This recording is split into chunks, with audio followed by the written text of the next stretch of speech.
vocês? Estamos aqui mais uma vez na nossa aula de História. Meu nome é Emerson Modesto e hoje nós vamos falar de Reforma Protestante e Contra-Reforma Católica. Dentro dessa aula, eu tenho o objetivo para que você entenda, compreenda qual que é o caminho da divisão, né, do que aconteceu entre a Igreja Católica, até porque se nós falamos de reforma, nós entendemos que não é algo que queria quebrar uma estrutura e construir de novo. É como se nós pensássemos em um cômodo. O cômodo, quando eu crio outra janela, quando eu coloco uma outra parede, mas a estrutura oficial já está naquele lugar, isso significa que é uma reforma. Não é à toa que nós vamos ver aqui na nossa aula que a reforma foi feita, em sua 90% das pessoas que fizeram eram padres, eram pessoas de dentro, porque reforma é quem está dentro, quem observa aquilo que precisa mudar, quem observa aquilo que precisa ser alterado. Para a nossa aula, então, que você possa compreender não só esse cenário que é europeu, mas como que isso chega aos nossos dias atuais também. Para a gente fazer isso, então, nós vamos fazer ele pela tela, né? Nós vamos ver a questão dos slides, o que nós vamos tratar sobre isso em cada um dos slides. Então, acompanhe junto comigo, por gentileza, e vamos lá, então. Deixa eu só colocar aqui para a gente. Abrir o slide aqui.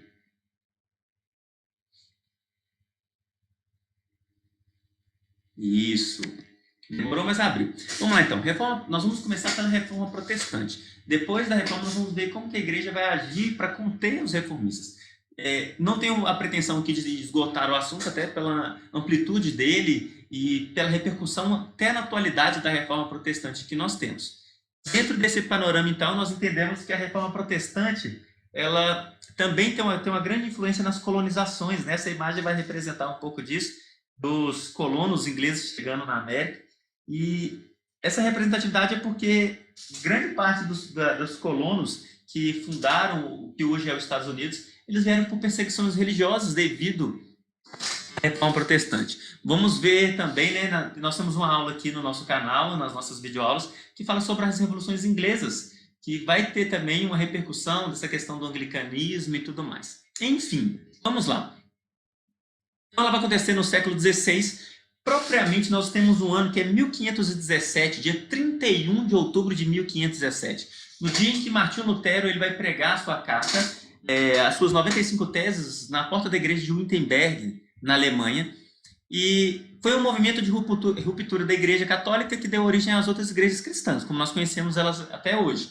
A reforma aconteceu inicialmente em 3 países: Alemanha, Suíça e Inglaterra. Alemanha com Lutero, Suíça com João Calvino e Inglaterra com o Henrique VIII, que está dentro daquele cenário que nós vimos aqui em outra aula sobre as revoluções inglesas. E nós temos o Lutero, né, que tem uma foto representativa do Lutero, e o Lutero ele vai representar para a gente nessa aula, então, o pontapé inicial, se eu posso dizer assim, aquele que enfrentou a Igreja Católica. Porque, de fato, antes dele vieram outros reformistas, entre eles o Hus, o Savonarola, o John Wycliffe. Todos eles já pensavam dentro de um viés renascentista, que nós fizemos aqui também, nós temos uma aula sobre isso. Dentro desse viés renascentista, a gente vê que a mudança de mentalidade aconteceu não só no viés social. A racionalidade, o naturalismo, o realismo, vai fazer com que as pessoas passem a interpretar as coisas mais minuciosamente.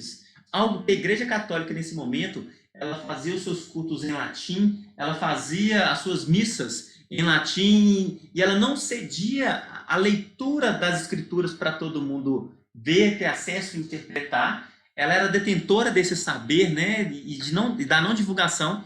Alguns padres, então, eles vão começar a agir em prol da população, traduzindo as escrituras, fazendo um culto na língua deles, interpretando, ajudando, procurando promover.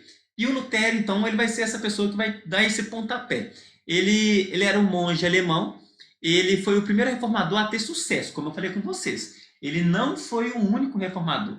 Ele vem se inspirando em outros reformadores, com ideais renascentistas, com transformações culturais, pessoas que liam a Bíblia, interpretavam ela da forma correta e viam que aquilo que a Igreja Católica estava fazendo naquele momento não era o correto. Para isso, ele então vai questionar a ação da igreja. Vai fazer duras críticas à venda das indulgências, principalmente. Vamos lá, então. O que são indulgências? Indulgências, a grosso modo, é pagar pela fé. É quando a Igreja Católica anunciava, por exemplo, a venda de um lote no céu. A Bíblia nunca disse sobre a venda de lotes no céu. Muito pelo contrário. A Bíblia ela vai relacionar lá em Efésios que a salvação é pela graça mediante a fé. Não é por compra, não é por obras, não é porque você é uma pessoa excelente, maravilhosa, porque você ajuda todo mundo. Não é por aquilo que você pode comprar lá no céu, como lotes no céu, como a lasca da cruz de Jesus, como a vassoura ungida, o lenço sagrado, a 10 práticas para chegar no céu. Você não compra isso. Indulgência, então, seria pagar por algo que só a fé pode te dar. E ele era contra também essas relíquias sagradas, até porque a gente vai acreditar historicamente que se todas as lascas de Jesus realmente fossem da cruz dele, nós faremos aí umas 300 cruzes ou mais, né? Milhares de cruzes seriam feitas pelas lascas da cruz de Jesus. O foco aqui não é a relíquia, não é o objeto, até porque o Lutero ele vai ter uma prerrogativa que a salvação é pela fé, e tudo aquilo que nós conseguimos com Deus também é pela fé. Não pretendo aqui falar das cinco vertentes, né, de pensamento do Lutero, das solas escrituras, só Deus, só a fé, mas eu pretendo aqui fazer esse apanhado. Não é a relíquia, não é um objeto sagrado, não é um amuleto, é a fé que você tem em Deus, que Ele te protege, que Ele cuida de você. E ele criticava isso duramente, essas práticas que a igreja tinha. Então, para isso, ele vai fazer 95 teses. E ele vai se apropriar da imprensa. Se você ver a nossa aula de Renascimento, você vai ver que o Gutenberg ele vai criar a prensa. E o Lutero ele vai criar 95 teses, 95 coisas que ele percebia que a igreja precisava mudar. Dentre as 95, as maiores exigências de mudança estavam contra as indulgências. E dentro disso ele vai divulgar para as pessoas e ele vai pregar na porta da igreja de Wittenberg, na Alemanha, no dia 31 de outubro de 1517. Fazendo isso, ele vai provocar uma reação muito forte da igreja, até porque isso é uma afronta, né? Isso é chamado de heresia. Heresia é toda a doutrina que é contra aquilo que a igreja prega, ou a doutrina que está na Bíblia, no livro sagrado. Então, ele foi considerado um herético por ele ser contra a igreja. Mas, na realidade, ele queria fazer uma reforma. Ele queria falar para a igreja, olha, vocês estão errando nisso, isso aqui não é bíblico, isso aqui não é bíblico. Vamos mudar? Vamos fazer diferente? Vamos racionalizar aqui? Vamos entender que nós precisamos de mudança? E isso, então, ele vai ser expulso da igreja, excomungado, né, pelo Papa. Lutero, ele vai... obviamente, o castigo dele era ser morto mesmo, só que ele vai ser protegido pelos nobres alemães. Ele vai ser, como eu posso dizer, ele vai ser sequestrado, né, para não ser morto. E até porque as pessoas que ouviam a pregação dele, principalmente os nobres, entendiam o que ele dizia e gostavam de sua pregação. E eles falavam assim, não, esse homem não pode morrer. Eles vão se resguardar ele. E vai surgir, então, a primeira igreja protestante. Eu quero que vocês entendam isso aqui muito bem. A primeira igreja protestante, por que protestante? Lutero, Wycliffe, Hus, Savonarola, eles protestavam contra as atitudes que a igreja tinha, de indulgências, a igreja era contra a usura, da venda de relíquias. E aqui nós estamos falando, então, que por eles terem protestado e não ter dado certo efetivamente já logo de início, vai se abrir uma igreja com o ideal que se tinha, que era protestar. Então, aqui nós estamos falando de igrejas protestantes. São cristãos, são pessoas que seguem a mesma religião, que é o cristianismo. Mas agora a igreja se divide em católicos e protestantes. A primeira igreja, então, vai ser a igreja luterana. Ela tem aqui no Brasil, tem em tantos lugares espalhados pelo mundo. Ele foi o primeiro a traduzir a Bíblia para o alemão, né, para a língua nacional, para que as pessoas pudessem ler, entender, para que as pessoas pudessem absorver, ver a palavra de Deus, entender através do Espírito Santo essas palavras. E a prensa vai ajudar muito nisso, né? Essa aqui é uma representação dessa divulgação. E era algo fenomenal. O que acontece é que na representação que nós vamos ver que as pessoas elas estão colocando dinheiro, né, para pegar, para comprar as escrituras e poder ler. O seu contemporâneo, João Calvino, ele vai se inspirar nos reformadores, e principalmente no Lutero, e vai acontecer o que nós chamamos de reforma calvinista. O Lutero, então, ele fala que a salvação é pela fé. Na reforma calvinista, ele vai fazer essa reforma na Suíça, e uma prerrogativa de Calvino que vai ficar muito forte dentro da sua doutrina é a predestinação. As pessoas, elas já nasciam predestinadas à salvação, mas não de uma forma grotesca, crua, não de uma forma radical, extremista. A questão que o Calvino falava assim, que ninguém realmente saberia quem era salvo ou não. Mas Deus, na sua onisciência, na sua onipresença, já sabia aqueles que seriam salvos lá na frente ou não.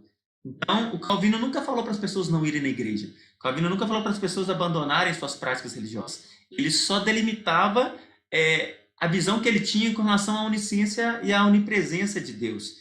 E a onipotência dele também, os atributos que Deus tinha. Ele falava assim que Deus já sabia lá no final quem seria salvo, sim. Não é uma medida de fazer o que nós queremos, de agir imprudentemente e irresponsavelmente, para depois, lá no final, você vai ser salvo mesmo. Não seria muito por aí, não.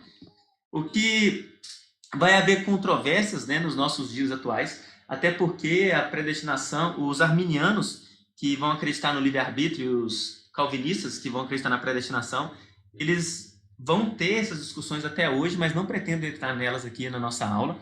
E ele podia reconhecer um predestinado pelas seguintes qualidades: trabalho, se ele era um poupador, se ele era seguidor da Bíblia. Então, a pessoa, ela agia, né, de conformidade com a palavra, para que ela realmente fosse reconhecida como um predestinado. E ele falava assim que o trabalho, todo trabalhador é digno do seu trabalho. E ele não era contra a usura, que é o acúmulo de riqueza. Isso a burguesia ouvia ele e falava assim: agora é a hora. Nós gostamos da administração de João Calvino, e a igreja condenava o acúmulo de riquezas, mas ela mesma acumulava. Não era essa questão dela mesma acumular, também não quero entrar nisso aqui. Mas o Calvino falava assim: se você trabalhou, você é digno do dinheiro que você tem. Então você pode acumular, você pode ter. Ele falava da virtude do trabalho, dessa questão do enobrecimento, do lucro, da prosperidade, que você poderia ter através do trabalho, coisas que os burgueses adoravam. O Max Weber, ele vai falar um pouco sobre isso, né? O surgimento, não é o surgimento do capitalismo, mas a força que a reforma protestante vai dar com relação à instituição capitalista. Nós temos uma foto, então, representativa do João Calvino. A gente passar, então, nós vamos ver o Henrique VIII. Ele era um rei da Inglaterra, e o Henrique VIII, ele vai ter uma peculiaridade muito interessante, porque ele pediu para a igreja para casar de novo. Ele era um rei com viés absolutista, um monarca absolutista. Absolutista porque ele governava com um poder absoluto, ele governava da forma que ele achava melhor. E quando ele, dentro desse viés da reforma, isso se espalhando por toda a Europa, e o Henrique VIII ele pediu para casar de novo, e ele não foi concedido a isso. Essa oportunidade dele casar de novo, então ele vai romper com a igreja católica para se casar novamente, e ele vai criar então uma igreja protestante chamada de anglicanismo, é a mesma que perpetua na Inglaterra até os dias atuais. E no entanto, sua real intenção era confiscar as terras e os bens da igreja, que eram muitos, para poder fortalecer sua monarquia e consolidar o seu poder. Então, é um jogo de interesses aqui também que acontece, e no anglicanismo o rei é o chefe da igreja. Ele é chefe de Estado e ele é chefe da igreja também. O Henrique VIII, então, ele vai se casar 6 vezes com a Catarina. A primeira, a Catarina de Aragão, a segunda, a Ana Bolena, a terceira, a Jane Seymour, a quarta, a Ana Cleves, a quinta, a Catarina Howard, e a sexta, a Catarina Parr. Eu não sei se eu pronunciei corretamente, viu, gente? E aqui estamos a foto de todas as suas esposas, mas lembra que isso é só um meio de burlar algo mesmo e ir mais além. Dentro desse contexto todo, é claro que a igreja não ia deixar passar barato. Nós falamos então da reforma protestante, agora vamos falar da contra-reforma católica, ou da reforma católica. A reação que a igreja teve. A igreja imediatamente vai convocar uma reunião, que é chamada de Concílio de Trento. Essa reunião é para decidir quais os rumos que serão tomados dentro dessa lógica que já está tendo, né, de pessoas que vão ser consideradas hereges, que estão saindo da Igreja Católica para ir para o protestantismo. E dentro do Concílio de Trento, eles vão reunir todos os líderes da Igreja Católica em busca de soluções para impedir a expansão do protestantismo.